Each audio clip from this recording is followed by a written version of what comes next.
Vamos falar sobre um dia em que a Terra literalmente gritou. Um grito tão alto que foi ouvido do outro lado do planeta. Essa é a história de um único evento, a erupção de um vulcão, numa ilha remota, mas cujas consequências se espalharam como ondas invisíveis, sabe? Mudando a cor do céu, inspirando obras de arte imortais e até, acredite, acendendo o estopim de uma rebelião. E tudo começou de um jeito bem estranho. Ali no início da década de 1880, parecia que um véu misterioso tinha coberto o mundo. O Sol, de dia, virou um disco pálido, meio azulado, às vezes até verde. O crítico de arte inglês John Ruskin, sentindo que tinha algo muito errado com a natureza, descreveu esse fenômeno com palavras quase apocalípticas. Ele sentiu que algo estava quebrado, sabe? Como se o próprio ar estivesse doente. E ele não foi o único a sentir isso. E quando a noite chegava, a estranheza virava um espetáculo, aterrorizante. O céu pegava fogo com cores nunca antes vistas. Vermelhos tão intensos, laranjas tão vibrantes, que as pessoas achavam que as cidades delas estavam pegando fogo de verdade. Imagina só a cena. Em Poughkeepsie, Nova York, os bombeiros saíram correndo com as carroças, procurando um incêndio que simplesmente não existia. O fogo estava no céu, em todo o céu, noite após noite. Era uma beleza assustadora que durou quase 3 anos. E essa ansiedade que tomou conta do mundo acabou encontrando sua expressão máxima na arte. O pintor norueguês Edvard Munch descreveu uma caminhada ao entardecer, onde ele viu o céu ficar vermelho como sangue, com línguas de fogo. Ele sentiu um grito infinito passando pela natureza. Essa experiência visceral, essa sensação de que o mundo natural estava em agonia, está imortalizada na obra-prima dele, o grito. A figura na ponte não está gritando. Ela está cobrindo os ouvidos para bloquear o grito que vem da própria natureza. Um eco artístico de um desastre do outro lado do mundo. E essa era a grande pergunta que todo mundo se fazia, de cientistas a gente comum.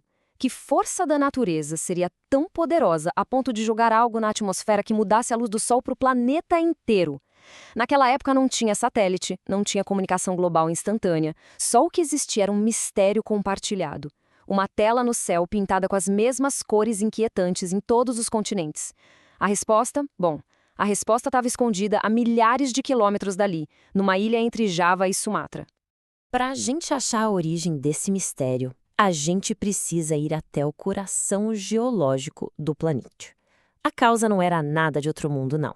Era bem terrena, violenta e estava se formando há meses debaixo de uma ilha chamada Krakatoa.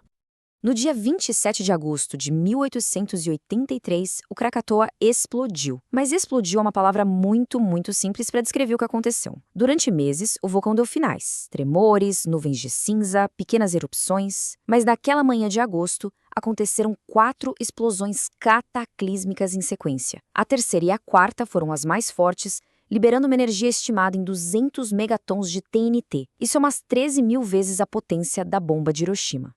O barulho que isso fez é quase impossível de entender. Foi o som mais alto já registrado na história da humanidade. Deu para ouvir claramente a quase 5.000 quilômetros de distância numa ilha chamada Rodrigues, lá no Oceano Índico. Os moradores de lá disseram que parecia tiro de canhão ao longe. Pensa assim, é como estar em São Paulo e ouvir uma explosão que aconteceu em Bogotá, com clareza. E os barômetros do mundo inteiro registraram a onda de choque atmosférica que deu a volta no globo pelo menos 7 vezes. O ponto-chave aqui é entender por que foi tão violento. A resposta está nesse termo aí, erupção fratomagmática. Basicamente, as primeiras explosões fizeram a estrutura do vulcão, a câmara de magma, desabar. Isso permitiu que a água gelada do oceano entrasse em contato direto com a rocha derretida superquente. A água não só ferveu, ela virou vapor supercrítico na hora, expandindo com uma força explosiva que a gente mal consegue imaginar. A ilha inteira virou uma bomba de vapor gigantesca.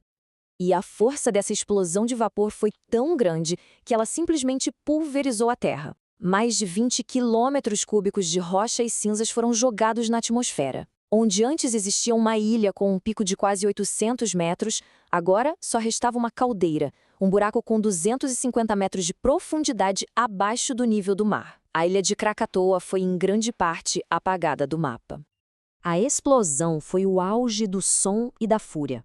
Mas o colapso da ilha no mar liberou a consequência mais imediata e mortal de tudo isso: a água. O deslocamento de tanta rocha para o fundo do mar funcionou como um pistão gigante, gerando uma série de tsunamis. E não foi uma ondinha só, não, foram várias paredes de água. As maiores chegaram a mais de 30 metros de altura, o equivalente a um prédio de 10 andares, e avançaram pelo Estreito de Sunda numa velocidade impressionante, na direção das costas superpovoadas de Java e Sumatra. O resultado foi uma devastação total. Cerca de 165 vilarejos costeiros foram completamente destruídos, varridos da existência. A contagem oficial de mortos passou de 36 mil pessoas, mas o número real provavelmente foi ainda maior. Navios de guerra foram arrastados por quilômetros para dentro da terra. Para quem vivia ali, o mundo simplesmente acabou, engolido por uma onda que veio de uma montanha em chamas. E é aqui que a história do Krakatoa dá uma virada inesperada. Das cinzas da destruição física, um novo tipo de fogo começou a queimar. Um desastre natural estava prestes a virar o catalisador para uma rebelião humana, mostrando como as histórias que a gente conta sobre os desastres podem ser tão poderosas quanto eles. Diante de uma perda tão grande, as pessoas procuram desesperadamente por um sentido. As autoridades coloniais holandesas deram uma explicação científica, geológica. Mas para o pessoal dali, que perdeu tudo, essa explicação era fria, não dizia nada. Foi aí que surgiu Abdul Karim, um líder islâmico que ofereceu uma narrativa muito mais poderosa. E aqui a gente vê um choque fundamental de interpretações. Para os holandeses, era um evento aleatório da natureza. Já para Abdul Karim, não tinha nada de aleatório ali. Ele pregava que a erupção era uma punição direta de Alá, um castigo porque as pessoas tinham se afastado da fé e, o ponto crucial, porque estavam submetidas ao governo dos europeus. O Krakatoa não era geologia, era teologia política. E essa mensagem foi incrivelmente eficaz. Ela deu um propósito para o sofrimento. As pessoas não eram mais vítimas passivas de um desastre, elas eram participantes de um drama divino. E, mais importante, essa narrativa deu um alvo claro para a dor delas, os colonizadores holandeses. O luto virou raiva, uma raiva justa. A dor se tornou um chamado para a ação. Alguns anos depois, em 1888, explodiu uma revolta camponesa em Bantem, inspirada diretamente por essa interpretação apocalíptica e anticolonial do desastre. Agora vamos fechar o ciclo. Vamos conectar a fúria do vulcão ao mistério dos céus que começou a nossa história e olhar para o legado do Krakatoa. Um legado que está, literalmente, crescendo a cada dia. A explicação para aqueles céus em chamas de Manti Ruskin era, de fato, o próprio Krakatoa. A erupção lançou uma quantidade absurda de cinzas finas e aerossóis em enxofre na estratosfera, bem acima das nuvens. Esses véus de partículas viajaram pelo mundo nas correntes de ar e funcionaram como um filtro global, espalhando os tons de azul da luz do Sol e deixando passar os vermelhos, laranjas e roxos de uma forma espetacular.